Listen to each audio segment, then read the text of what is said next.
Il y avait le visible et l'invisible. Beaucoup ont participé à ce succès car c'est quand même un succès. Mais le plus dur, c'est ce que nous sommes maintenant en train de faire et il va falloir le faire.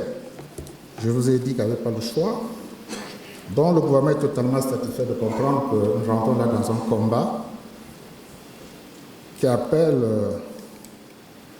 que chacun de nous, là où nous sommes, nous puissions agir pour réussir ce programme, qui est notre programme. J'ai dit qu'il est vertueux parce que toutes les mesures que nous avons inscrites, on les retrouve dans nos propres documents. Et on tire les leçons du passé. Donc, ce travail va continuer et nous allons bien sûr, en ce qui concerne le gouvernement, mettre en place une grande équipe pratiquement de guerre pour absolument réussir ce programme. Cette allégorie du Premier ministre prononcée à la Chambre haute du Parlement suscite plus d'une réaction. Les Congolais de toute obédience s'interrogent sur la métaphore utilisée par le chef du gouvernement. Ces derniers souhaiteraient voir une nouvelle équipe gouvernementale capable de sortir le pays du marasme économique et de se conformer aux 48 mesures édictées par le Fonds monétaire international. Le chef de file de l'opposition congolaise se questionne à juste titre sur le qualificatif du gouvernement de guerre. Le gouvernement de guerre, je ne sais même pas ce que ça veut dire entre nous. Non, je suis incapable de répondre. Le gouvernement de guerre, ça dit quoi? Il y a quelle guerre? Et le gouvernement qui est là, c'est le gouvernement de paix ou de la tranquillité.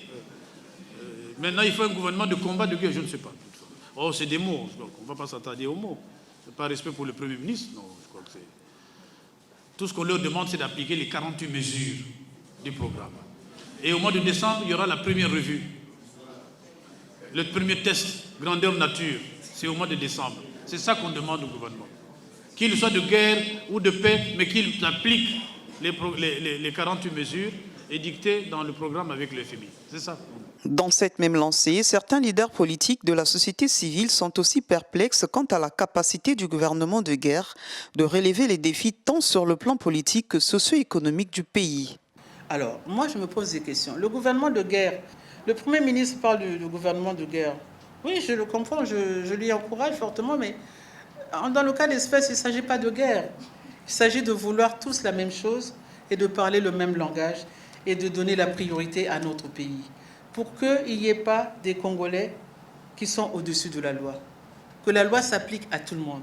Cela nous fait penser à des très grands mots. Lorsque le Premier ministre parle de gouvernement de guerre, ça veut dire que finalement, il reconnaît que tous les gouvernements n'ont malheureusement pas pu résoudre la fameuse guerre économique qui était engagée au Congo pour régler ces problèmes. Et cela n'a pas été fait, et donc c'était un aveu d'échec. Mais dans le fond, nous, lorsque nous regardons les politiques, avec la vision de la société civile, nous constatons que ce sont les mêmes qui sont en fonction. Et dans le fond, cela nous importe peu. Le résultat est très attendu. Maintenant, est-ce que le gouvernement qui viendra va changer les choses? Nous sommes très sceptiques. Mais écoutons, nous allons croire que les choses vont changer, mais pour que les choses changent, il faut obligatoirement s'attaquer à ceux qui, aujourd'hui, ne sont pas exemplaires dans la gestion publique. Et je crois que ça, c'est un frein. Il est impossible au Congo de relever l'économie si nous ne nous attaquons pas à ceux qui détournent les fonds et ceux qui sont dans une gestion chaotique. Et donc, si je vous parle dans le cadre de la société civile, nous attendons de le voir. Mais le gouvernement de guerre, c'est un grand mot. Parce que la guerre économique au Congo n'a jamais été gagnée et les populations vivent toujours dans une grande précarité. Donc nous sommes sceptiques et nous attendons de voir. Avant le gouvernement de guerre, nous avions eu un gouvernement de combat. Le combat, on ne l'a pas vu. Et tout ça, ce sont des mots, ce sont des concepts qu'on agite pour essayer de faire voir aux gens ou de faire comprendre aux gens qu'ils travaillent vraiment. Mais en fait, ils ne travaillent pas du tout. Parce qu'avant le gouvernement de guerre, nous avions eu la rupture. Nous avions eu la Nouvelle République. Tout ça, ce sont des mots, ce sont des concepts. Nous attendons les résultats. Donc nous attendons, au lieu d'agiter des sens comme ça, gouvernement de guerre ou gouvernement de combat, qu'ils se mettent vraiment au travail. Pour sa part, la Convention des partis républicains COPAR se dit favorable à un gouvernement prôné par le Premier ministre qui sera rompu à la tâche. Nous pensons que le gouvernement de combat ou de guerre dont le Premier ministre a parlé sera effectivement en mesure de conduire à bon port ce programme-là. En tout cas, c'est notre souhait. Parce qu'on peut s'interroger sur les aptitudes de certains gouvernants qui hier, on peut considérer qu'ils ont failli au regard de l'état dans lequel le pays se trouve. Est-ce que c'est avec les mêmes hommes qu'il faudrait mettre en pratique ou en œuvre ce programme?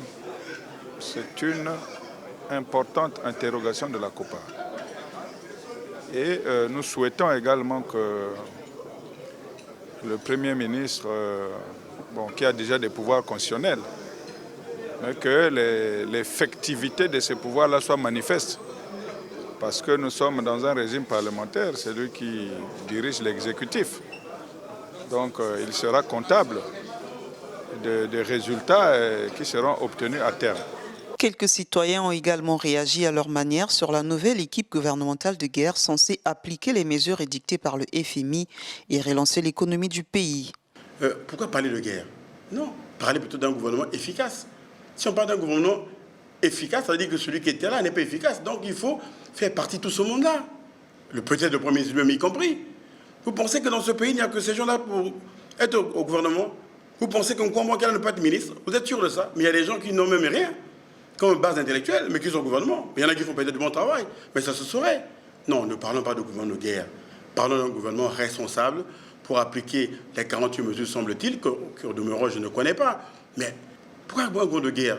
On a besoin des hommes et des femmes compétents pour accompagner la politique du chef de l'État. Il s'agit de cela. Et les hommes existent. Pour mettre en application les 48 mesures, il faut une autre équipe gouvernementale. Ça aussi, ça me surprend. Je ne sais pas si c'est cela. Mais bien sûr, il faut une équipe de guerre. Absolument. Une équipe de battants, des gens qui savent ce qu'il faut faire pour que le pays décolle. Parce que là, on est, je ne sais pas, à genoux. Je ne sais pas, je ne peux pas être contre le Premier ministre ou bien me contredire par rapport à ce qu'il a dit. Est-ce que les 48 mesures, bien que je ne les ai pas maîtrisées, il y a un endroit où il dit qu'il faut un gouvernement de guerre. Je ne sais pas un gouvernement. Mais si un gouvernement de guerre. Mais si c'est une exigence pour sortir le pays du gouffre, alors pourquoi ne pas installer ce gouvernement de guerre? Un gouvernement de guerre contre qui? Lesquels qui vont s'entretuer? Un gouvernement de guerre. Il n'y a que lui seul qui peut interpréter ce que ça veut dire, gouvernement de guerre.